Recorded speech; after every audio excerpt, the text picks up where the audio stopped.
Mr. Blackbird sitting in the tree, why don't you come down and sing to me about all the people that you see as you travel around the world? Oh, Mr. Blackbird sitting in the tree, why don't you come down and sing to me about all the people that you see as you travel around the world?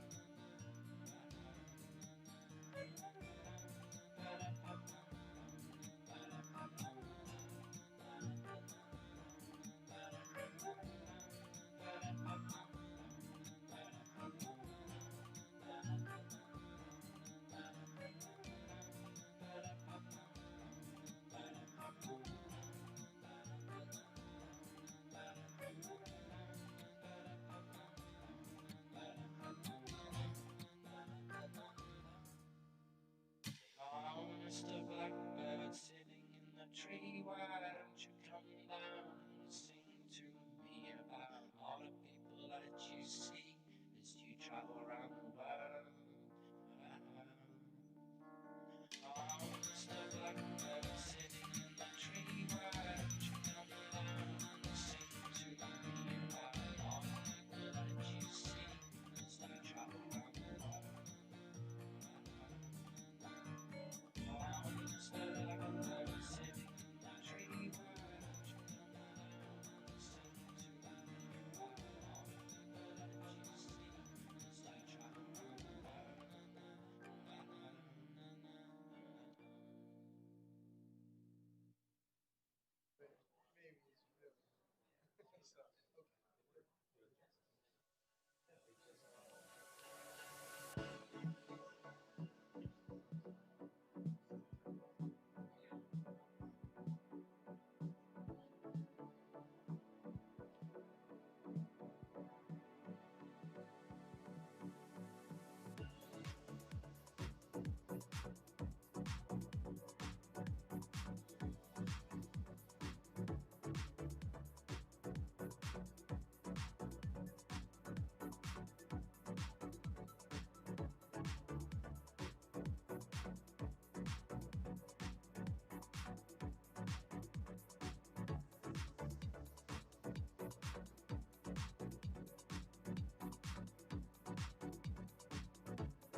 Raise your hands. Raise your hands.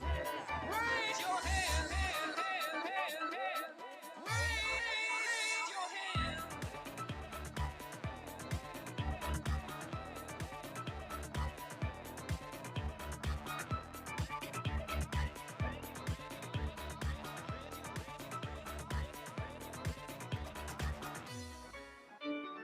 You took me higher. You took me higher. Raise your hands. Raise your hands. Raise your hands. Raise your hands. Raise your hands. Raise your hands.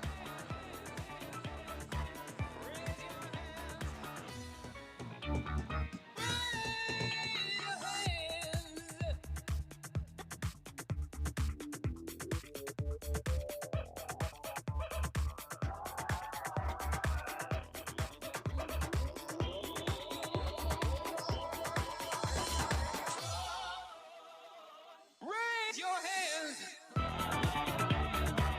Raise your hands. Raise your hands. Raise your hands. Raise your hands. You took me higher.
Well, good evening and welcome to our regular meeting of the Chandler City Council on Monday, October 12th, 2020. Boy, I'm getting a lot of feedback here.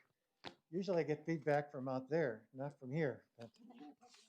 So whatever the case, welcome all. Clerk, would you please call the roll?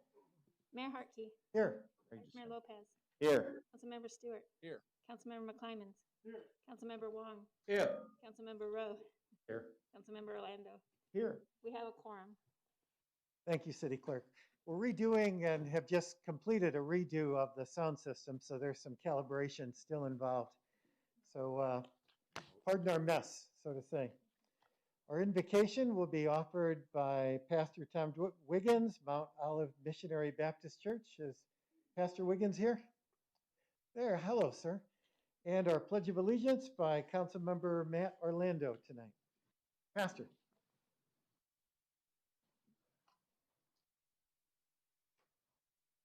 Let's pray.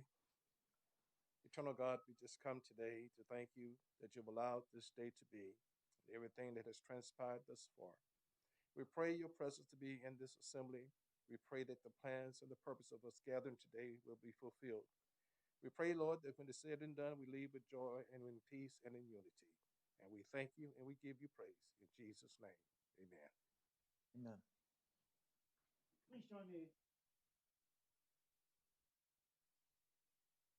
States of America, to the republic for one nation under God, indivisible, with liberty.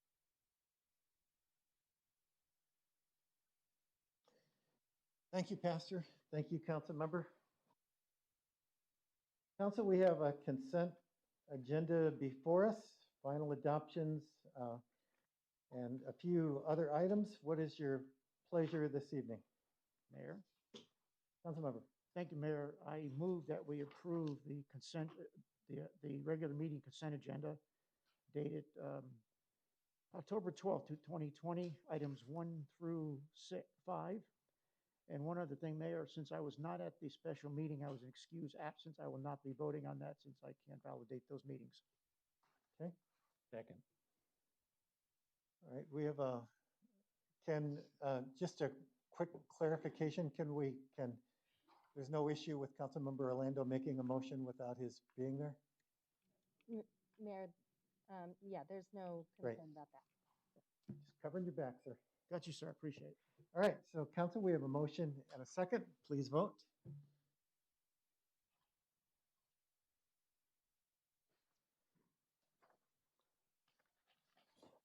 Motion carries unanimously. All right, thank you. So that concludes our regular City Council meeting. Next, we have our study session for this evening. And there is a number of items that I'd like to call this to order. Our first is scheduled public appearances, which is service recognitions, proclamations, and then a couple of our community members sharing with us. At this point, City Manager.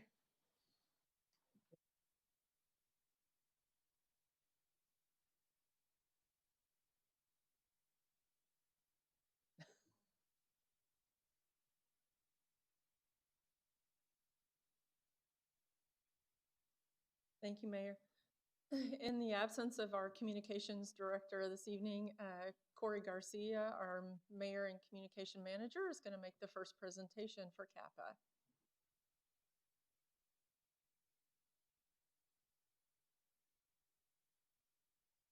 Good evening.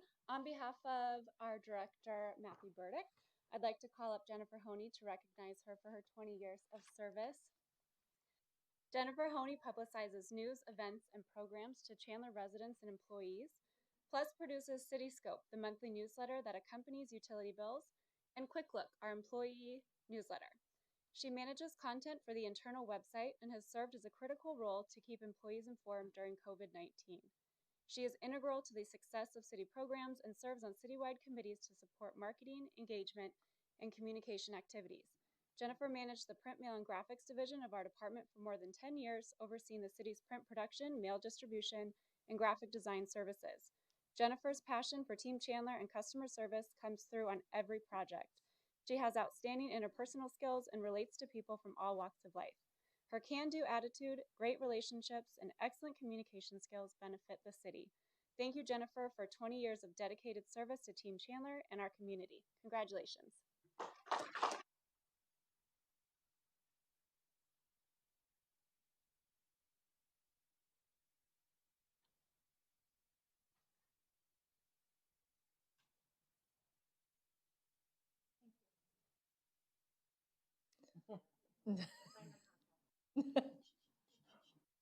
This time I would ask Sean Duggan, Police Chief, to come forward and make his presentation.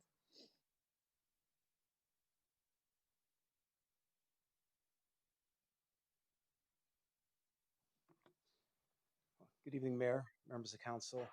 This evening, we have 3 service recognitions from the police department. So I'd first like to ask Veronica Vieira to come forward to recognize her 20 years of service with the city of Chandler.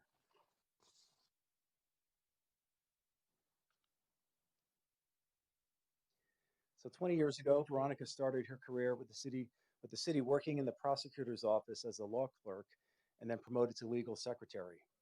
During her years working in the legal field, she developed a passion to serve victims. In 2013, the police department hired her as a victim services specialist. Besides greeting everyone with a smile each day, Veronica has earned herself a reputation as an astute advocate who is always willing to provide assistance and to work on a new project. Together with her teammates, Veronica assists over 1,000 crime victims each year, helping them navigate through the criminal justice process. She's recognized for her professionalism and excellent customer service to both team members and to the Chandler community. So Veronica, thank you for your 20 years of dedicated service to our city.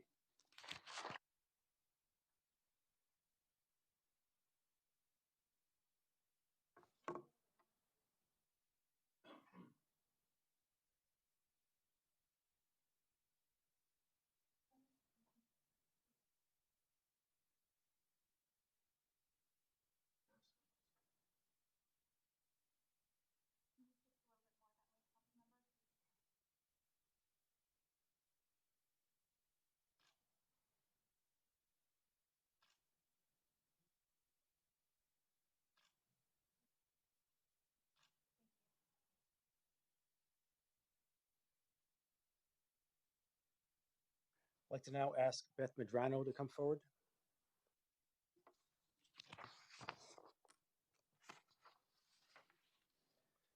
So Beth joined the police department in 2000 as a records clerk and worked in this role until 2005 when she accepted the position of administrative specialist in the professional standards section. For the next 2 years, she assisted with data entry of internal investigations, background checks on new hires, and assisted with mandatory audits. Beth quickly gained a reputation of being a hard worker and was recognized for her commitment to quality service, her positive attitude, and her willingness to help others. So it was of no surprise when she was selected as the department's accreditation coordinator in 2007 and still holds that position today. Beth works diligently each year to ensure the police department remains accredited and demonstrates compliance with national standards for law enforcement profession. Beth has extensive knowledge of the accreditation process. Her attention to detail is second to none, and she is often sought out for her expertise among her peers in other agencies. During her time with the police department, Beth was awarded Employee of the Year and has received numerous commendations. So Beth, again, congratulations on your 20 years of service to the city of Chandler.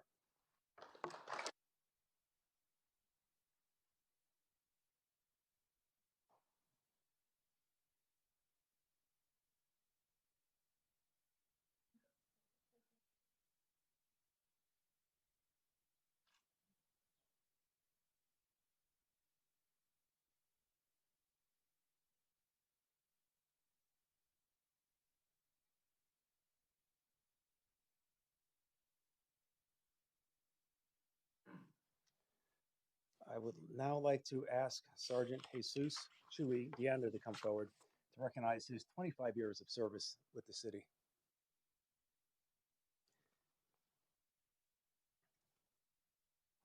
So Chuy started his career at the police department in 1995 when he was hired as a detention officer.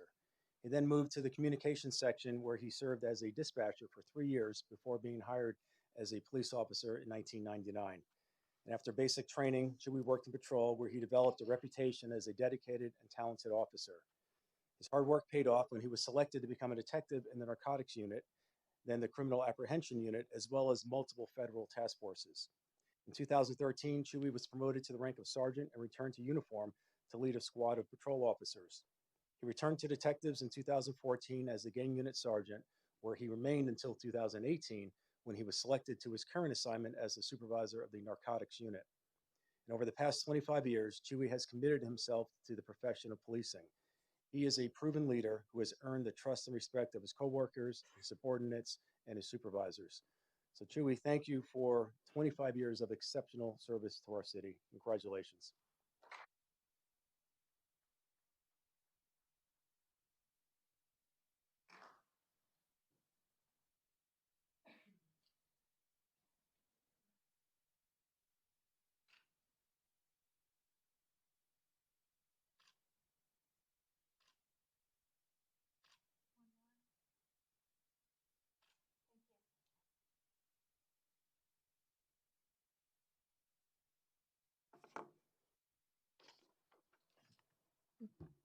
Mayor, that concludes the presentations.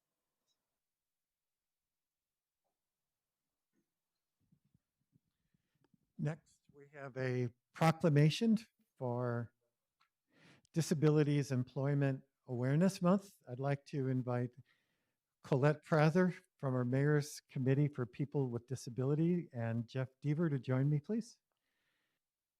And Councilmember Stewart, we have two proclamations tonight, so if you would please read this one.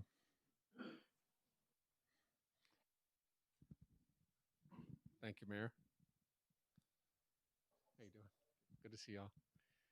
So Chandler, Arizona proclamation, whereas the main objective of the city of Chandler is to enhance the quality of life for the entire community by providing effective government and efficient delivery of public service. And whereas the Mayor's Committee for People with Disabilities was formed to serve as a liaison between the city council and the general community in matters regarding people with disabilities. And whereas the month of October has been observed annually as Disabilities Employment Awareness Month, and Arizona has been recognized through joint resolution by the Congress of the United States and by presidential proclamation. And whereas the members of the Chandler's Mayor's Committee for People with Disabilities desire to perform a public service by officially recognizing people with disabilities as an important element in our community, whereas the days of October 1st through 31st, 2020 shall be designated so that members of our community will have a greater understanding of the importance of the disability employment awareness and impact has on our society. Now, therefore, Mayor Kevin Hartke proclaims the month of October 2020 as Disabilities Employment Awareness Month.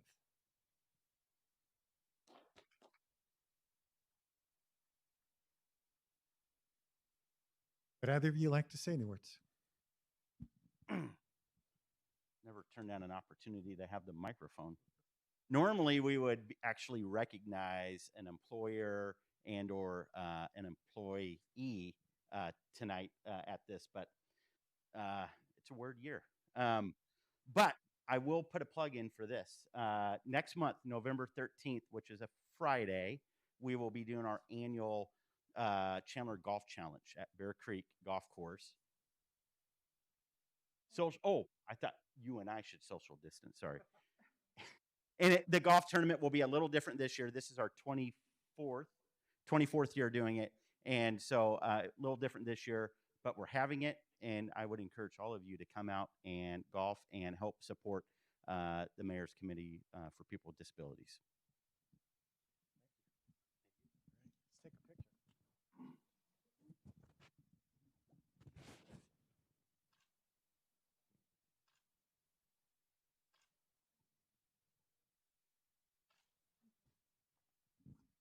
Thank you for the good work you do. And our next proclamation is for the Arizona Cities and Towns Week. I see Matt Lohr in the background there with Arizona League of Cities and Towns. Welcome, Matt.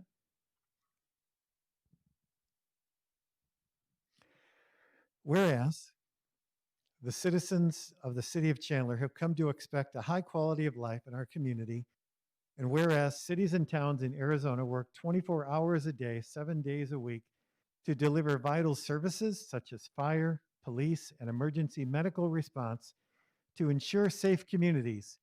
And whereas cities and towns in Arizona provide essential infrastructure and services for businesses and residents such as utilities, transportation, sanitation, and recycling services. And whereas cities and towns in Arizona provide facilities and programs that enhance the lives of residents, such as libraries, museums, performing arts and galleries, parks, recreational centers, and related programs. And whereas it is important for the city of Chandler to continue to provide the excellent delivery of services and programs that our citizens rely on in our community, and whereas it is one of the responsibilities of Chandler officials to ensure open and accessible government through frequent communication with citizens using various avenues and means. Now, therefore, I, Kevin Hartke, Mayor of the City of Chandler, do hereby join with the League of Arizona Cities and Towns and fellow municipalities across the state of Arizona in proclaiming October 18th through 24th, 2020 as Arizona Cities and Towns Week in Chandler, Arizona. Matt, would you like to say anything about this? Thank you, Mayor and members of the council.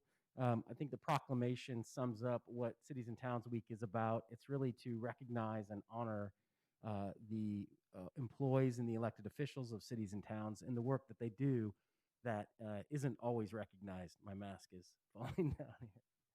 That's not always recognized, and I think it's truly apropos this year.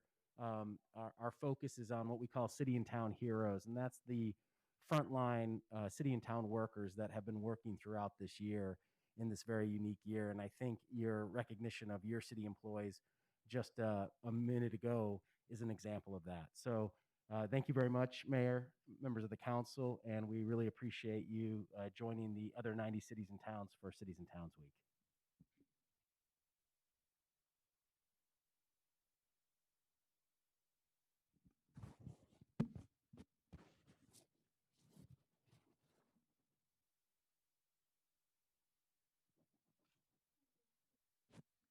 Thank you, Matt. That concludes our special recognitions and proclamations.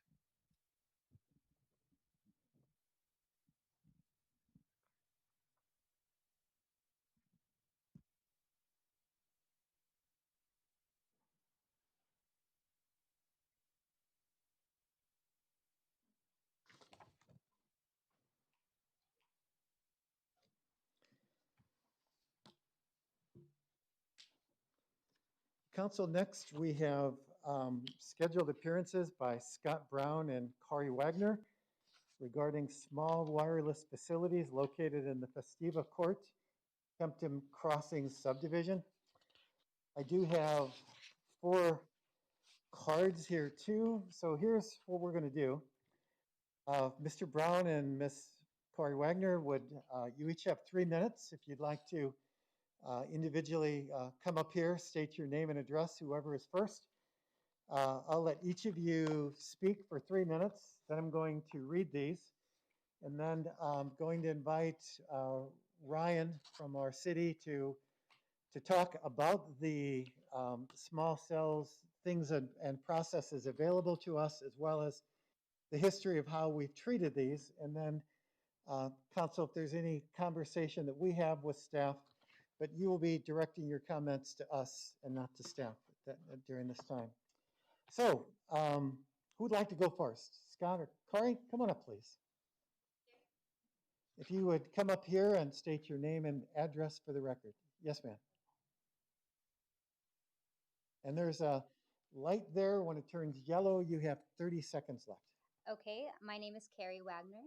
I live at 2305 East Foley. Is that what you asked? Yes, ma'am. Okay, thank you for our 6 minutes today. Scott and I both live in Chandler. I own my home and I'm raising my family there. I run a successful business in this community, and I'm speaking today to defend my home and my family from a dangerous and unnecessary invasion. Densified 4G and 5G wireless telecommunication facilities, or WTFs for short, being constructed next to our homes. No one, and I mean no one, wants to live closer than 2,500 feet from a cell tower of any G, because there's already real evidence of harms from around the US due to insufficient regulation of maximum effective radiated power from these WTFs. Public safety harms, privacy harms, and property value harms. In some cities and other states, this has been properly managed through zoning laws, so no cell towers of any size or any G will be constructed in public rights of way or residential zones. That is a real solution.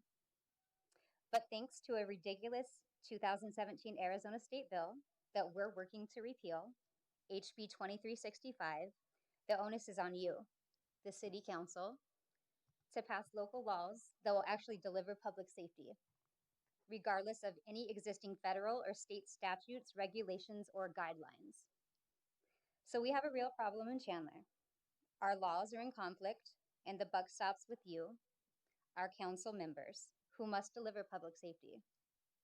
Despite the mountains of wireless industry propaganda, your hands are not tied. You can pass a local ordinance that regulates the maximum electromagnetic power allowed through the air, enough to enable telecommunications service and no higher. Such a local ordinance will not result in effective prohibition of telecommunications service and therefore is legal and defensible with respect to HB 2365 and the 1996 Telecommunications Act. The wireless industry and possibly even your city attorney might tell you otherwise, but they would be wrong. They would be thinking too far inside the box. You can set policy to properly balance the needs of real persons, Chandler residents, voters, taxpayers, and my family and yours, versus the needs of artificial persons, billion-dollar telecom companies. We need you to protect us. Full stop. Please invite the public to the table to work with you, the city staff, to define a creative and protective local ordinance. I have expressed no matter of mere concern, but solely matters of substance, fact, and law. Thank you. Scott will now cover some more specifics. All right. Thank you. Thank you, Carrie. Our next person coming up, Scott Brown. And again, sir, if you would state your name and address for the record. Yes. And you will have 3 minutes as well. My name is well Scott. timed, by the way. You did great. This is Scott Brown. I'm Scott Brown. I attest that what I'm about to say is true and accurate. I live in Chandler as well. I'm a real estate agent, and I see in and out that property values go up and down based on, nuclear power plants, railroad tracks, busy roads, and of course, cell phone towers. Cell phone towers are starting to be built in and among our homes on public rights of way, which have been a no-no for the last 30 years since they've come about. So what's starting to happen is that basically they're densifying and rolling out more cell towers. The two in my neighborhood are 1,200 feet apart. I'm 300 feet from one, 800 from another. But basically, I think the residents should come first. What's starting to happen is the home values are going to start to drop. Each wireless telecommunication that's in a public right of way can be up to like 30 feet away from an emitting tower. The second, telecom companies have kind of manipulated state and local laws and unwittingly participating in liability of transfer. In short, there's no insurance for the coming claims that will be here in the near future. From the injury, illness, and death that microwave radiation in the city as a joint venture partner, you are co-locating. They're even called authority poles, according to HB 2364, under your jurisdiction. The electromagnetic fields that are emitted are considered a pollution. When you look at insurance, pollution isn't covered. So there's a pollution clause, normally clause 32, that won't be covered by nearly every carrier, including general liability, Zurich, Sun, Hartford, CFC Underwriting, and Lloyd's of London, which is usually thought to be the top. So anyway, it states, we will not pay anything under this policy claim expenses in respect to electromagnetic fields, any liability in nature direct or indirectly caused by, in connection with, contributed to, or arising from electromagnetic fields or electromagnetic radiation. This needs to be addressed by you guys because this is a huge liability for you as well as all the city as people begin to get hurt. So I believe the city has a legitimate right to require insurance from those companies. And I guess I've done a little research. This pollution clause is probably the biggest sneaky aspect of it, but you can either require them and list you as additionally insured as the city of Chandler without the exclusion clause. It would cost them more money, of course, or self-insurance. These are billion-dollar companies installing these towers right in our front yards. So this is a problem as well. The problem is that doing also direct business with them, a lot of times they'll create a shell corporation that allows VZW, for example, to install this pole, and they'll insure it. But can happen is that the shell company goes bankrupt when the first claim shows up, and big Verizon and T-Mobile aren't affected. And, basically there's no payout. Thank you, Scott. Yes, thank you. Is there no questions, right? Done? Well, I'd like to read these and then have Ryan come, then we Mayor- have a Mayor? conversation. I got a quick question for Scott. Okay, a quick question. Go ahead. And this is allowed because it's a public process. That's why we had you come in a public process. We could have dialogue. That's why this is allowed. So no Excellent. problem. If you came under unscheduled public appearance, like I told you earlier today, we couldn't have this dialogue. So thank you for coming. I did visit the site, your neighborhood on Saturday. I did see the poles. I did see the numerous cones that you can't even park in some of your own areas. I seen some of the construction and the upheaval, I guess, that's happening in your neighborhood. But one of the things I wanted to ask you about is notification. What kind of notification did your neighbors get?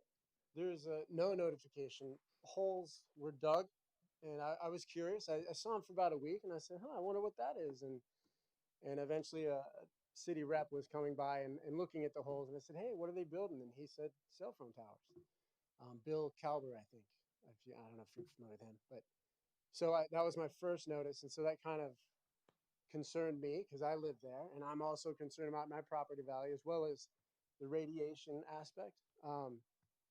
So, yeah, there was no notice, and as I've started to go down what appears to be a rabbit hole, this 5G thing, there's a lot of conspiracy going on and these exaggerated claims. But the more I've talked to PhDs in electromagnetic radiation, there's a local guy who lives here and consults many places, a guy named Mark. But basically, what is the biggest concern, I guess, that I wasn't able to say is that they call these small wireless transmission facilities.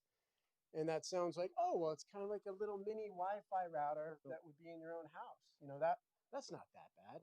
But what we're finding is that the typical macro towers that we're all kind of scared of and look like nuclear power plants or something that would cause cancer, well, they're 200 feet tall, have 8 to 10, radio emitting things. Mr. Brown, I have to respect the question and where you're going. If you don't mind, I get all that. Could I get like 20 seconds to finish that? Oh, no, I'm okay. I just want to make sure.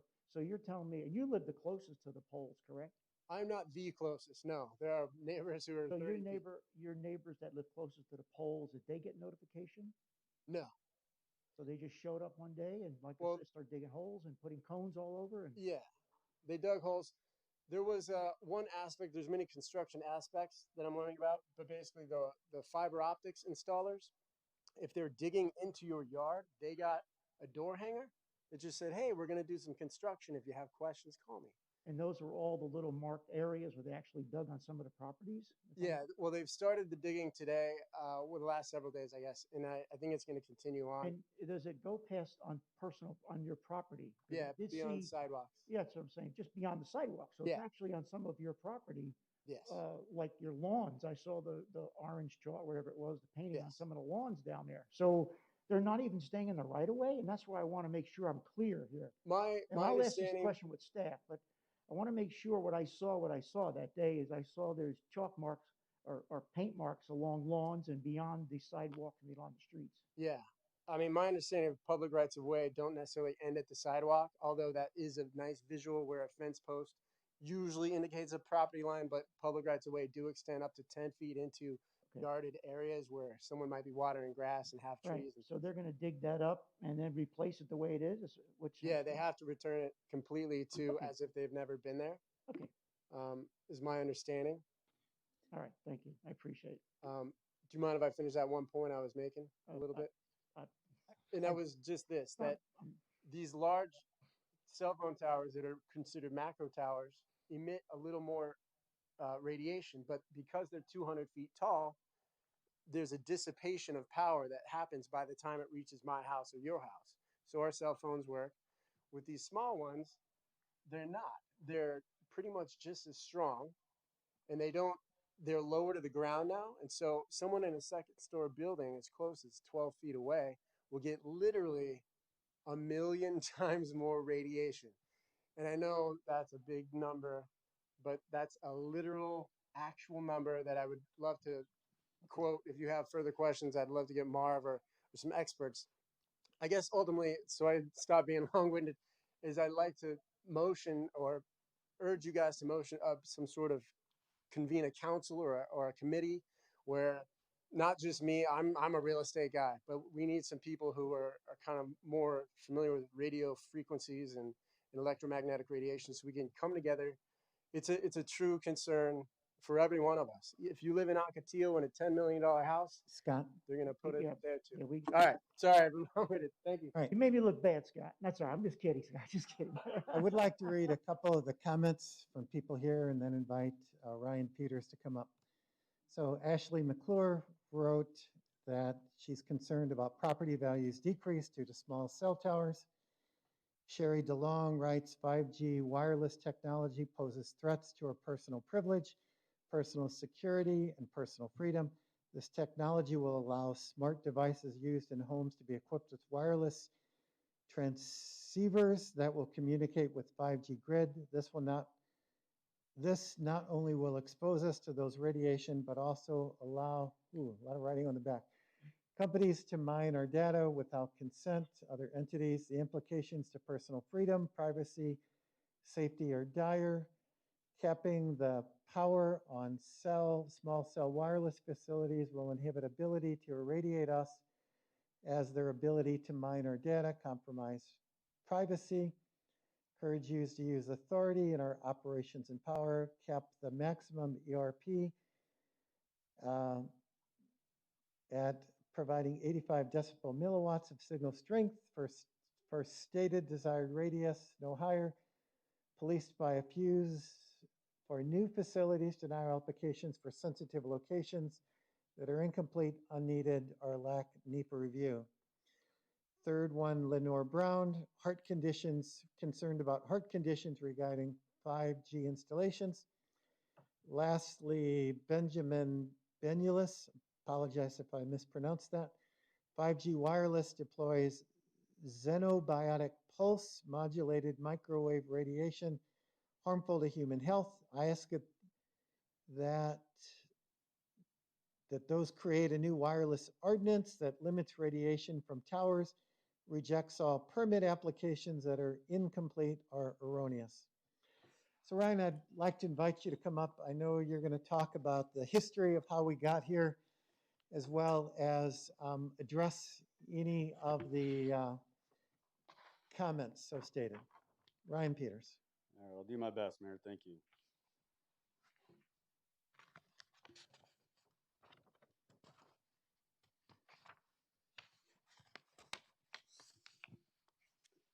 All right, Mayor, Council, I appreciate the opportunity to converse with you tonight about the history of small wireless facilities in the city of Chandler. As most of us in the room know, in 2017, House Bill 2365 passed the legislature, and Governor Ducey signed it in late March of that year.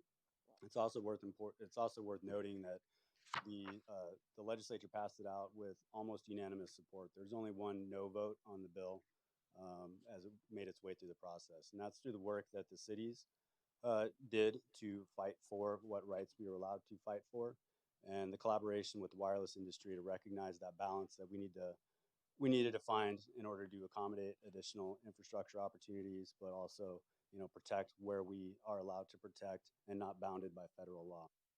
And so effectively what the bill said is it must allow wireless facilities in the right of way and on city-owned streetlights. And it's allowed by right in the right of way and public utility easements. The bill very clearly laid out that there are no zoning approval is not allowed if less than 50 feet tall. If greater than 50 feet tall, then there's a different process that's established, and we work through that system appropriately. The bill also outlined maximum fees that we're allowed to charge, both for plan review and to use the right-of-way and to access our infrastructure in the right-of-way. However, the city does maintain the ability to require licenses for small wireless facilities and we're able to develop standard terms and conditions and amend codes and other processes. So as we fast forward about 6 to 9 months, we worked collaboratively with the wireless industry as well as the residents to come up with the implementation of 2365.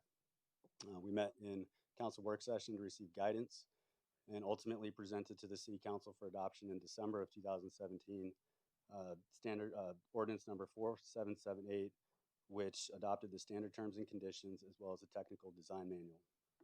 The master license and the standard terms ensure that there's uniformity in the agreements and uphold statutory expectations for the wireless companies like the FCC RF compliance. That's something that's within the jurisdiction of the FCC, and it's something that we require them to comply with and demonstrate compliance before we can proceed with a permit. But ultimately, the oversight of that RF standard is by the FCC.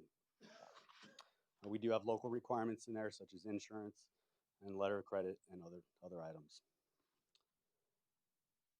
The licensing agreement also ensures that the installation is safe by establishing engineering standards that do not interfere with other utilities or infrastructure, can support the additional weight, and does not hinder any of the traveling public's view. So something called a site triangle, which I think we've heard about in times past, where signs or obstructions can't really get in the way of the traveling public. So we do the plan review to ensure that that these are safely installed in the right of way. But ultimately, if they meet all the permit conditions and the conditions established in statute, we are required to approve them. There's no additional approval authorized by statute. And finally, we authorized the fee schedule, which effectively ratified the fees that were outlined in statute. And that was in January of 2018. Just a quick overview of the federal regulations. The Telecommunications Act of 1996 vested a lot of authority in the FCC to govern the deployment of telecommunications services. On September 27th of 2018, so a few short months after the Arizona legislature passed out their bill, the FCC issued an order that effectively created federal rules for all states to follow and covered many of the same areas that the Arizona legislature debated. The order was more restrictive in some areas and more generous in other areas. But ultimately, Arizona law was preserved and is the framework under which we administer our small wireless program. There are also a number of legal challenges to the new FCC rule from entities across the country, including the League of Arizona Cities and Towns, which were ultimately consolidated in the case in the Ninth Circuit Court of Appeals of the City of Portland versus the FCC. Just this past August of 2020, the Ninth Circuit ruled in that case and ruled in favor of the FCC on most of their established rules. It upheld their authority to decide RF standards, and it upheld their prohibition on any kind of moratorium on the installation of the implementation of small wireless facility sites. Excuse me. However, municipalities prevailed on the aesthetic standards that we fought so hard to maintain as part of the Arizona bill. The FCC did rule, in fact, in favor of the cities and towns to uphold that standard. So just to give you a few visuals, this is what they could have been. This is an example of a few sites that didn't quite have the same aesthetic standards and were being erected in various parts of the country. We didn't have our own experience to draw from yet here in Chandler. But as we developed those standard terms and conditions, as well as the design standards, which, by the way, became a model for many of the cities across the state, this is ultimately what we got. As you notice, the towers themselves and the antennas are much smaller. I also want to draw attention to the tower on the far right with the two poles. That just demonstrates our desire to make sure that it maintains the aesthetic of the existing streetscape. And you can kind of see that, as well as the beefier structure that's designed to support the additional weight. So not only does it blend in, but it supports that additional weight. Here's a couple of pictures of the ground equipment. As you can see, some of the pictures, you can see the ground equipment out in the open, and some have screening around the ground-mounted radio equipment. And then on this one, just additional ground equipment pictures. And I kind of want to draw attention to the electrical meters. There's been some concern that we have had over RF, and it's something that we take very seriously here in the city of Chandler. And we've asked that the wireless companies install some sort of kill switch. So whenever there's an emergency or a maintenance worker that needs to go up and maintain the street light for its intended purpose, they're able to power down that site if they need to and work in close proximity and then power it back up. There.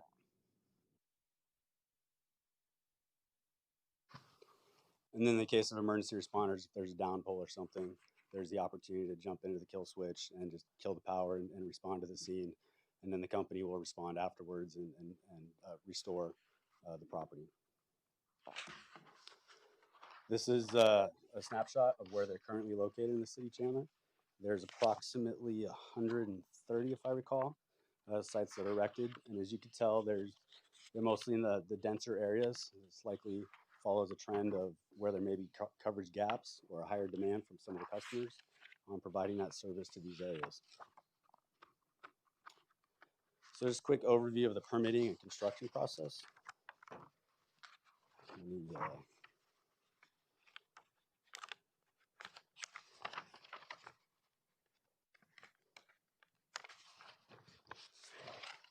So these sites all come in with a preliminary technical review. That includes a site location review, a desired pole submitted by the carrier. Some of the potential conflicts are identified. Design and aesthetics concerns are addressed for the specific location. And the idea is to reduce the impact both in construction and ultimate installation on the residents and the businesses that are nearby. And then we go into a plan review. This is post pre-construction or a preliminary technical review. And in this plan review, there's a comparison of the underlying the first identified site, and then we ensure that there's an adherence to design standards. They receive the structural and the electrical approvals from the engineers as well as the power companies. There's an RF compliance letter that we require as part of our applications that go with the permit. The project coordination, whether there's any power and fiber needs, we help ensure that that is all being worked out ahead of time so that the ground's not broken open and then we have to wait months and months with an active construction site for them to wait for power to hook up or any other kind of needs. And then we attach permit conditions, and these include items such as notification and other variables that are really site unique and site specific, and really goes to the work and the professional look that our staff looks at these particular sites. And then for the pre-construction meeting, we verify the utility locations. So Arizona Blue Stake law requires any kind of digging to go ahead and verify if there's going to be any kind of conflicts. We're not going to break anything underground. We evaluate any unforeseen conflicts or potential pavement impacts, reduce the impacts to the residents and businesses. We determine the color scheme requirements. Again, those aesthetic standards and design standards, make sure it matches. And then discuss any potential traffic control impacts, including anticipated closures. And then finally, during construction, we, again, require the companies to provide advance notice to the affected residents or businesses. We provide daily work and inspection notifications to the city. We ask that they provide independent testing reports and bore profiles, again, to just ensure that the construction does not create any unsafe conditions. And then we ensure that all landscape, sidewalk, and pavement restoration is to be restored in like or better condition. So just a quick couple of slides on the notifications. In this particular area, the two houses in pink identify the most immediately impacted homes by the site. That little red dot is this actual pole location. And then the professional staff advised the wireless company to expand that notification out to those homes that are identified in purple, just because they may actually see some construction traffic or may have some other impact in the area. Just wanted to get full awareness from those most in vicinity of that for the upcoming construction. And with that, I'm available for any questions you may have that I didn't cover.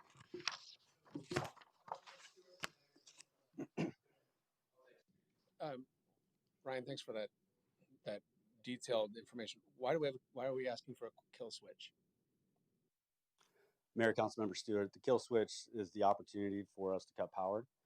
And I'm not a electrical engineer, but my understanding is it depowers the site so we can work safely around it. So it's strictly for power. It has no other reason for it, just power. Mayor, Councilmember Stewart, correct. Thank you.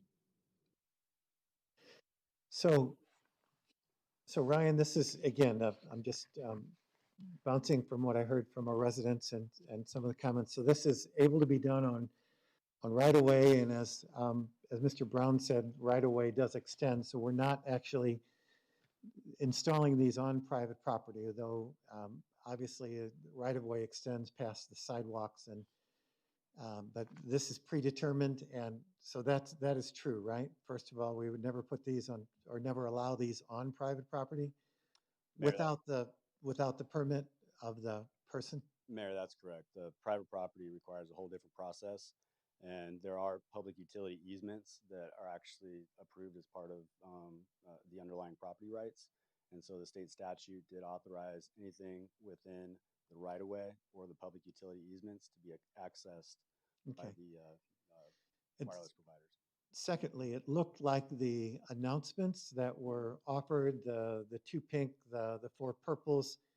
So the concern with this was not the question which was covered under, it's not our purview to say you cannot put these there, but if I'm understanding from what you read from state and federal, but the notices were put for those that would be most directly impacted by cones and constructions in front of their house, people digging, trucks. Was that the intention of that? Mayor, that's correct. Okay. So the notice comes directly from our permits, and it specifically says the permittee shall provide reasonable advance notice to all affected residents and businesses prior to the construction crews entering the right-of-way. If a resident or business manager is not available for personal contact, then a door hanger or such printed notification will be left at the location with the contact information. Okay. And thirdly, I heard from both people a couple of these concerns with the RF itself, but by FCC, by state, what purview? It sounds like we have aesthetic, design, tweaking. We can work with people concerning the amount of notice. What is available to any municipality related to the presence of 4G, 5G going up in the neighborhoods? Mayor, the FCC and the Ninth Circuit ruling on that FCC rule upheld the FCC's jurisdiction over the RF, NEPA, and any other federal requirements. And so it's up to the FCC to come up with the standards and enforce those standards. And it specifically makes a reference to a prohibition by cities and towns and state governments on making that a consideration of their approval process. And then one last question. I'll see if anyone else has. I'm sure we do. I know about 2 months ago, we allotted to the Chandler Unified School District about $250,000 to purchase routers for families with children that they could continue learning and not be at a disadvantage for economic purposes. I was looking at the map that you sent out, and it covers my home, it covers this area, covers seemingly a lot of North Chandler, which is probably more where a lot of those routers and dollars went to with CUSD. Is this going to further or help them by having a faster internet to be able to do schoolwork? I think we gave the school the ability to buy 1,000 routers in mostly North Chandler. Does this impact that, or tell me about that, your thoughts? Mayor, adding additional sites will certainly enhance the service in an area. I can't speak specifically to any build-out plans that a company may have, but they try to track with where they've seen coverage gaps and more demand from the marketplace on receiving additional bandwidth. Okay. Council, additional questions. Yeah, Mayor. Let's go with Vice Mayor and then Stewart and then on this end. Thank you, Ryan. Mine's going to be a little more in depth, and I'm probably not going to have the answer, and we can take it offline. But one of the interesting questions again was the power factor or the intensity that the 5G is allowed. So I think I'd like to maybe dive into a little and see where the FCC said that these towers are allowed to, at what height, at what intensity level. Again, just like a microwave, it is the same principle. However, there are different power factors within a microwave. So similar principle with these, with the 5G, what power level is the FCC allowed at a certain height? If it's a 20-foot tower versus a 50-foot tower, does that intensity change? And then as the follow-on question to that, and I know you're probably not gonna be able to answer that question, but I'm assuming that the FCC has that somewhere in the regulations on what that is. And then what are we doing in order to ensure and validate that those that are installing 5G are complying by that? And if there's a regular checkup that is done to ensure they're not, again, keeping it low, because the more intense they can make it, again, the further reach it would wind up having. So let me take that one offline unless you happen to know that. Mayor, Vice Mayor, my only response, again, because this isn't part of our jurisdiction, is that we defer to the FCC to do their duty. And they have the obligation to set these standards. And the Ninth Circuit upheld that obligation. And there was one of the questions the court was asked is if the FCC should update their RF standards.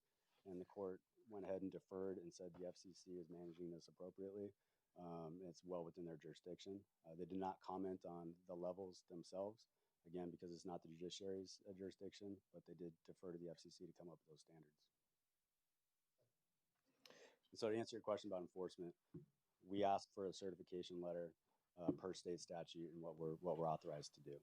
We're sensitive to it, but again, there's only so much authority we have over it. Councilmember Stewart. Thank you, Mayor. So I've had my head down doing some homework, taking notes. So, this is an interesting conversation. I think, our neighbors are coming to council. They're sending us emails asking us to advocate or to do some homework or to help them.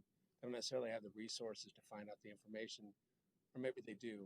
We're all basically been inundated with information about this, and they're asking, I think, for our help. So that's the first thing. I think it's also important to understand that, the state has tied our hands, and as evidenced by legislation that's made it to the Ninth Circuit, which basically said we can't discuss health issues as relates to approving or not approving these things. That makes me scratch my head. The other thing is that we've seen movies like Dark Water and Aaron Brockovich, and there's several others that are out there related to big corporations and big companies basically running roughshod over neighborhoods or running all over people for the sake of the dollar. And it takes a community to come forward and speak up about it before you make change. So I'd like to maybe follow that request of seeing if our legal team can look into this, to see if we can set up a subcommittee to kind of research this, to find out what that board says.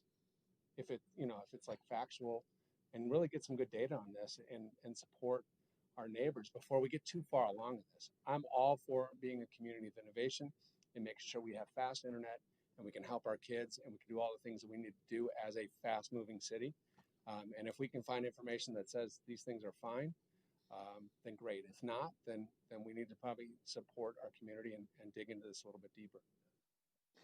So I think we can ask again, for whatever further information. Again, I understand the sensitivities of hands being tied by what we can do, can't do, but between Ryan and our city attorney, I think they can look for further information for us on this. So, Councilmember Orlando. Yeah, thank you, Mayor. And I echo your comments. I think this needs further studying.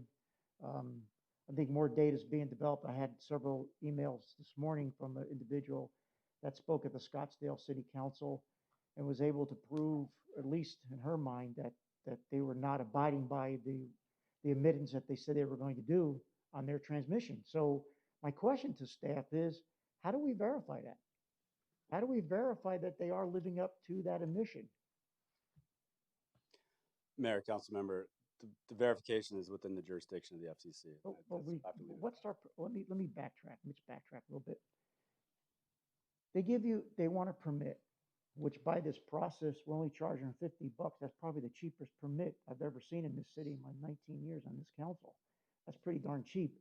When you went through that process, it cost us a lot more time and effort. That inspector going out to see the hole probably cost us $100, $100 to go do that. So they're getting away with that, and that's beside the point. We could work that issue separately. I think they really pulled a fast one on us because I was here when we did the towers, the original cell towers. It was a good process. It was a permit process. They came in, they asked where you think we should go. We worked, we traded with them. About 95% of those cell towers went in with no problem. A couple of them we had to say no to, but we had some local control. We don't have any control at all here. It seems like we're done. Thank you very much.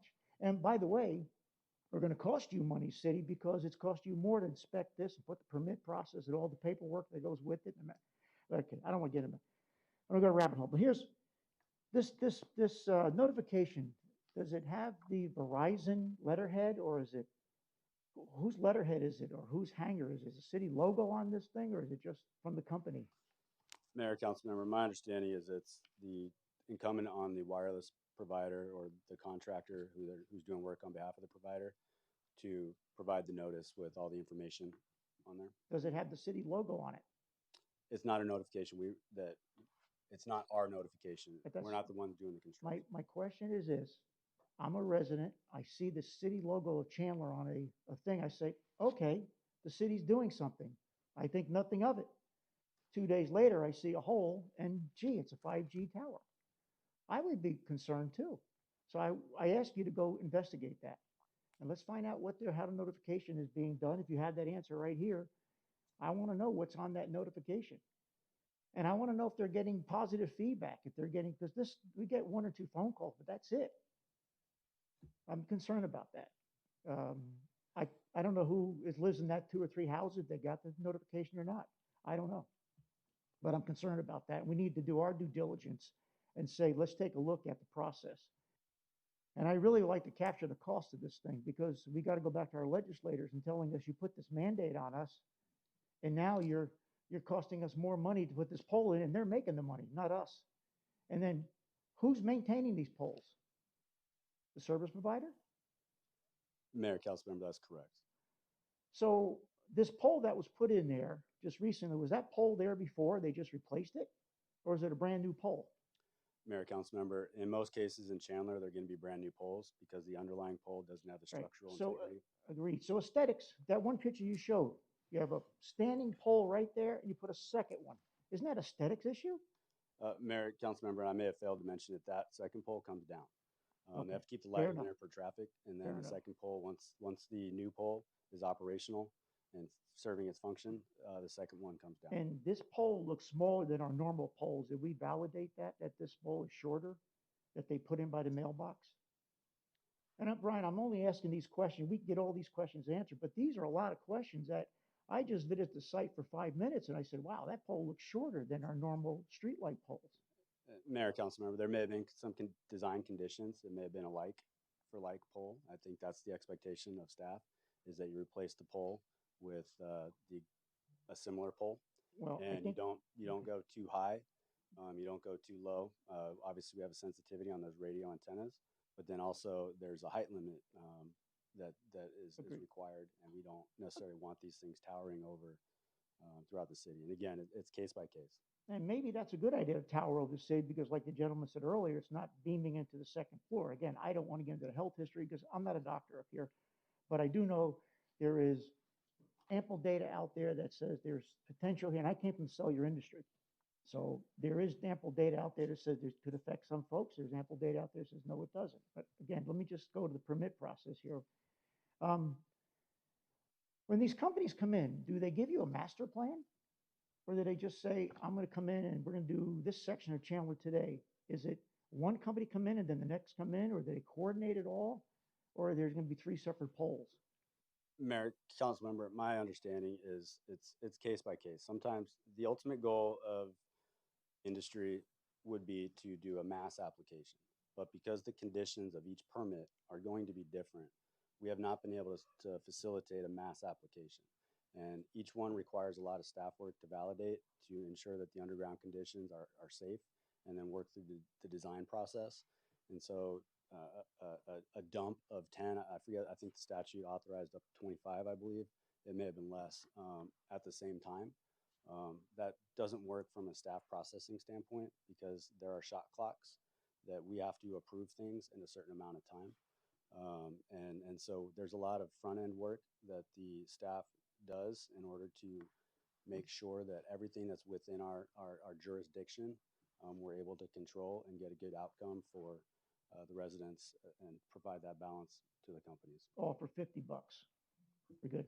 Okay. And a new pole. They're new poles. Yeah, that's right. They're new poles. So how about the electricity? Is this metered? Are these things metered? Mayor, So council member, correct. They are individually metered. And we validated that.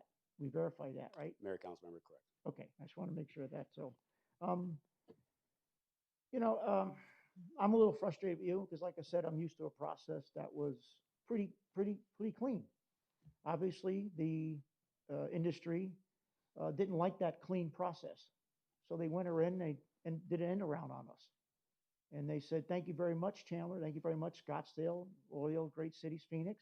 We're going to do an end run on you because you know why? We don't trust you because our bottom line is at stake." And that's what they said to us right now. Our bottom line is at stake. In fact, we're not even going to pay you for the work you're doing because our bottom line is at stake. And it's frustrating to me, and it's frustrating. I've been looking at this for a year now, Ryan. You and I talked about this at the National League of City. We had an attorney come up and chat with us about this. And there are things we can do. And to throw up our hands up right now, I'm a little frustrated. I agree with Councilmember Stewart. I think we should put together a small committee and really look at this thing, work with other cities, work with other towns, National League of City. Let's work with our legislators, and let's fix this problem. It's only going to get worse.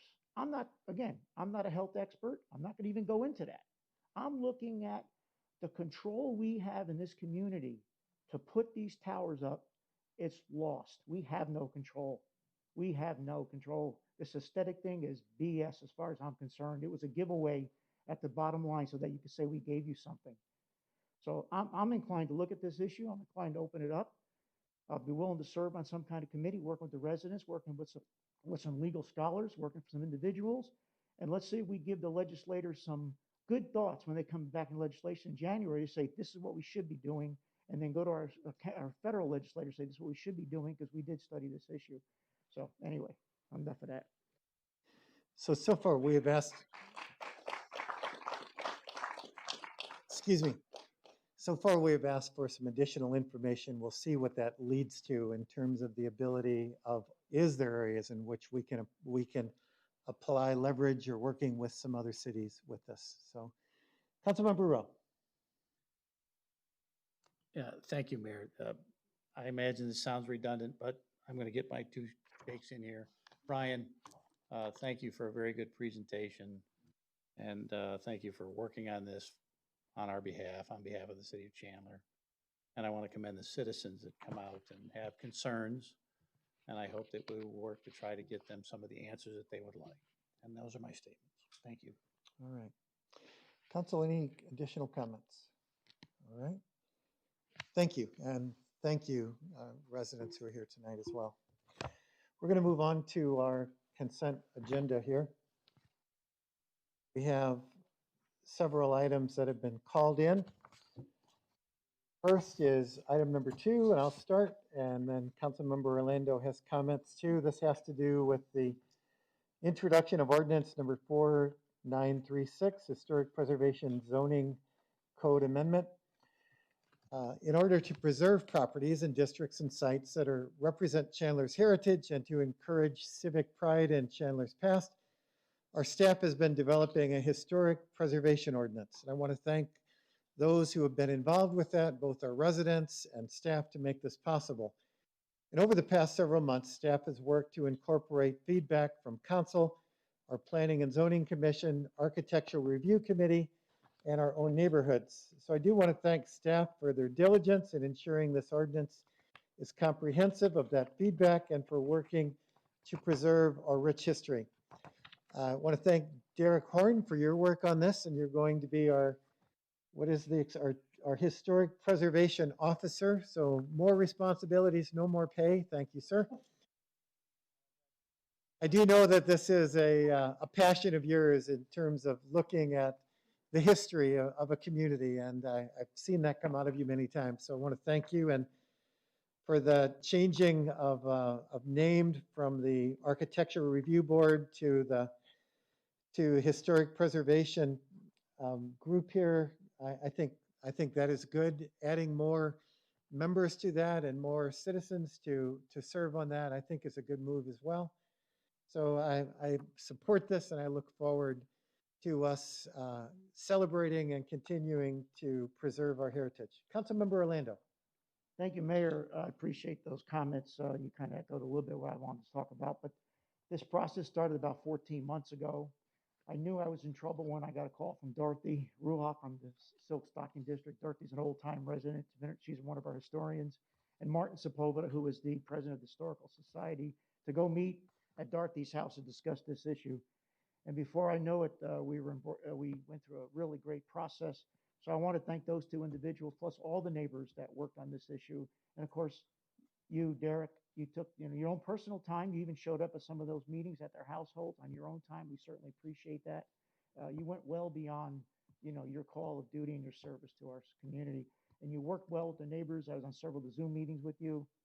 I couldn't have asked for a better person to lead this effort. So thank you very much, you and your staff, for putting this together. So it was a standing job. Thank you. Thank you, Mayor. Any additional comments from council? All right, next item is item number 8, briefing and questions by Councilmember Orlando.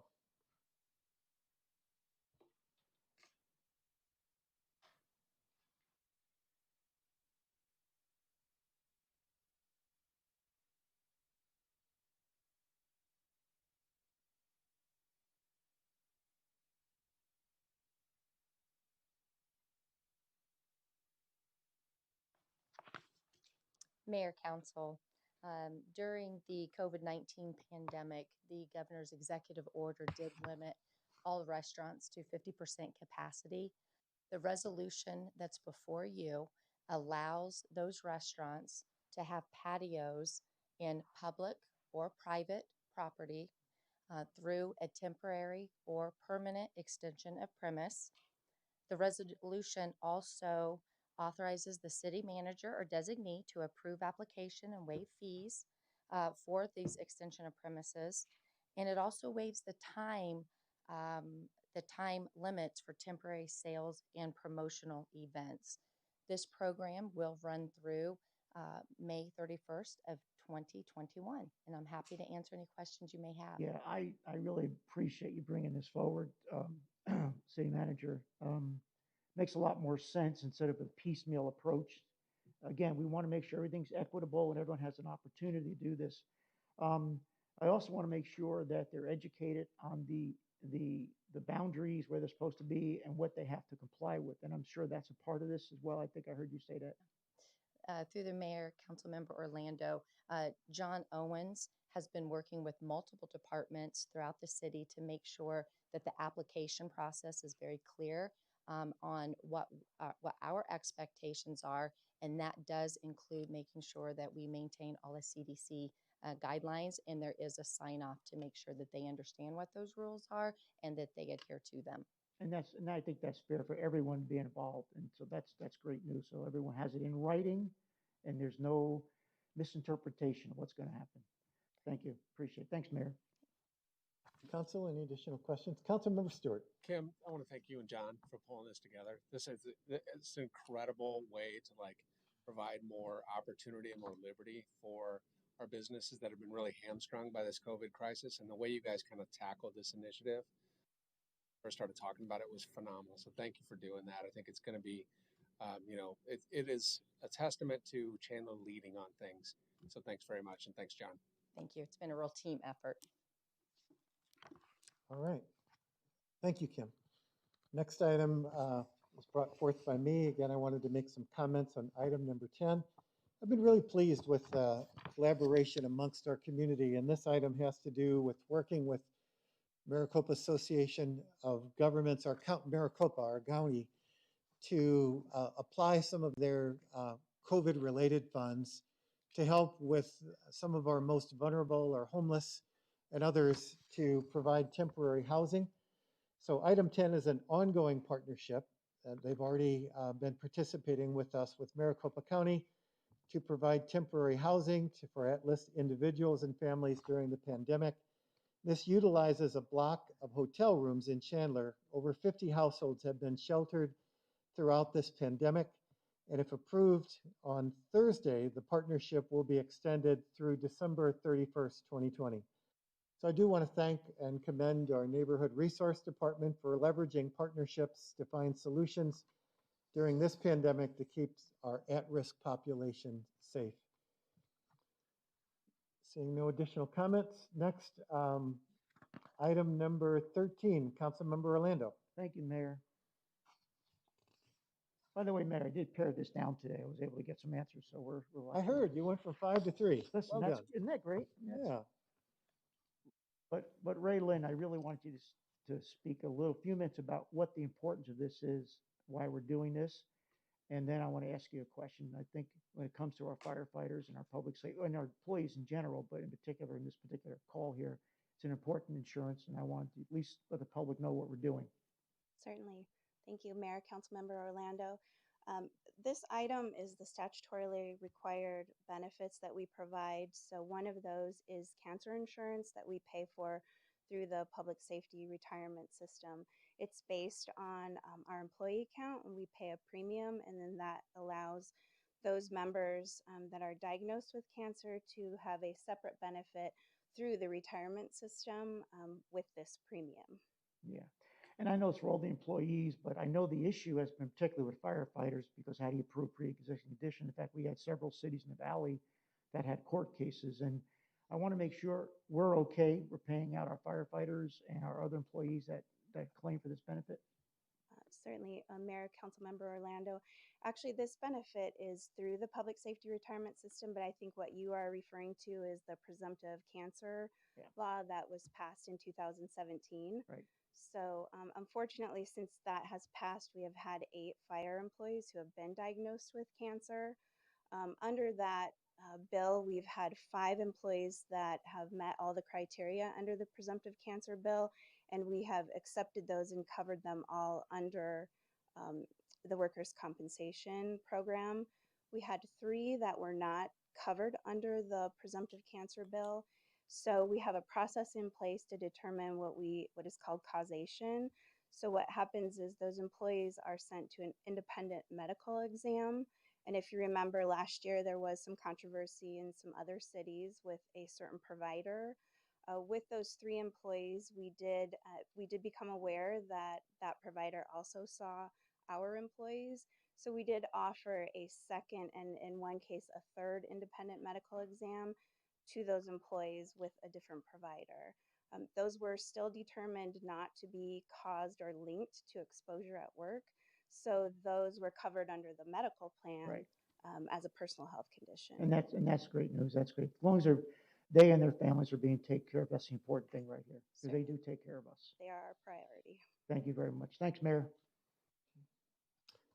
Next is item number 25. Council, there's a number of items on our consent agenda related to employee benefits. One was just mentioned. This specific item celebrates, get this, the 6th consecutive year of no increases to our health care premiums. Pause, dramatic pause. That's just amazing if you think about it in today's world, to have 6 years because of this era of rising rates because of our human resources team. They work diligently to ensure our employees have the benefits, support, and resources they need to thrive. This is another great example of Chandler's fiscal responsibility and commitment to investing and spending our taxpayer dollars wisely. So I want to commend all of our teams who are involved with that. 6 years in a row. I'll probably say that a few more times after I leave here. I just think that's incredible. I gasped, but you couldn't hear it through the mask. Oh, yeah. If you wouldn't have had your mask on, I would have heard your gasp. So, Council, any other questions, comments on this one? All right. Mayor, I'm sorry. City Manager. Sorry, since we do have some of those employees in the room that do serve on our healthcare task force that works with HR and our consultant, I just wanted to also say that how much I appreciate this and appreciate you, Mayor, recognizing that from where you sit, and I know all the council does as well. Also, our wellness programs and our wellness team and how much that goes into keeping our healthcare costs low is greatly appreciated. So I appreciate Raylyn and her team working with all of them as well. Thank you. Very good. Our next item, we're getting there, Council, but wait, we do have 3 public hearings tonight too, is item number 29 and 30, Vice Mayor. Yeah, I just wanted to bring this up as a kind of a question of the construction cost for installing bike lanes, but my understanding is there is more to this $900,000 cost than just putting a white stripe on the street. So I just wanted to clarification from staff on what we're getting more for almost $1 million. Council was willing to donate some white paint to Vice Mayor, and he was willing to go stripe this personally. Upon your report, he's probably going to have second thoughts. Well, through the mayor, Councilmember Lopez, although you may think that putting in a bike lane is as simple as getting your paintbrush and restriping the road, that's not the case in this situation. Chandler Boulevard near the I-10 from 56th Street to the freeway itself is the last section of Chandler Boulevard that's requiring or that does not have the bike lane. So in previous councils, there was a request to finish some of those bike lanes in some of these areas. So this particular project includes substantial curb, gutter, sidewalk relocations. It includes modifying the traffic signal and boxes at 54th Street. This is only about a half-mile section from 56 to I-10, but it does include substantial civil work to widen the roadway adequately to allow for this bike lane. Also, fire hydrant relocations, water valves, there's an SRP, electrical conduits, many things involved in this. So although it is a costly project, it will link us through to the other side of the freeway there, which would be a good thing for the bicyclists that would use that. Yes, and being a bicyclist, it's more usually in the mountainside, but sometimes on the street. It's good to see that we're going to be doing we're going to be doing some safety considerations there, because I do know that again, our roadways do narrow along the I-10 there right before it, and making sure that our bicyclists are going to be safe. There's no amount of dollar that can be invested to help keep them safe. So thank you for the additional color on this. Thank you. Councilmember Rowe. Yeah, thank you, Mayor. Just a quick question about when this project is set to start. John? Just thought you were leaving. Nice try. I guess I'm supportive of it. I think any way we can help people move, take this stupid thing off. Any way we can help people move is a good thing, especially as traffic picks up. I hope this is scheduled for some time in 2021. Are we going to start this at Christmas time, or is this next year? Well, since the project, through the mayor, Councilmember Rowe, since the project is bidding or has bid, and we have the award of that this week, if approved, the work should start almost immediately. We'll probably be starting breaking ground on that within the next probably 30 days. We'll obviously be abiding with traffic control during the holiday season to prevent any congestion in that area, but it should be starting relatively quickly after the award. I always hope that we can do these at times when the traffic is at its least, and that's my wish over and over again. But I understand. All right, thank you. All right, thank you, John. Our next item, just a quick comment on item number 34. We had a greater conversation with this with video detection cameras for traffic signals. Council, this is a larger purchase, but it is, again, to ensure that we have safer roads. This is not This is not radar or photo red detection and ticketing. This will allow us to respond whether they're cyclists making turns or replacing 10-year-old cameras. And again, we had a larger conversation, the first bundle that was purchased with these recently, but we're now purchasing more from a single source. And lastly, I just wanted to comment on the Stillery Entertainment Use Permit. As you know, we had a celebration recently for one of our new venues immediately across the street, and with council approval, this will also give an entertainment use permit similar to what we do with anyone else for within the Stillery to be able to offer live entertainment indoors and background music on their patios. The Stillery and New Square's courtyard are exciting and welcomed entertainment options for families to enjoy live music in our downtown.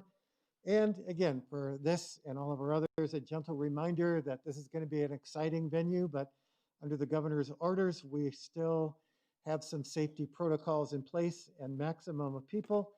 And we look forward to the Stillery establishing in Chandler and abiding by these and all others.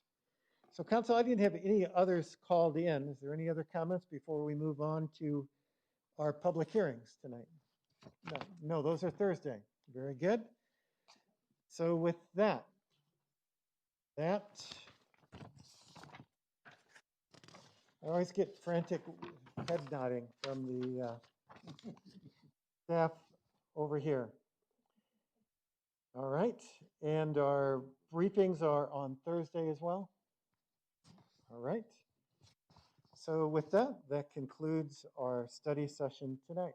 Thank you, council.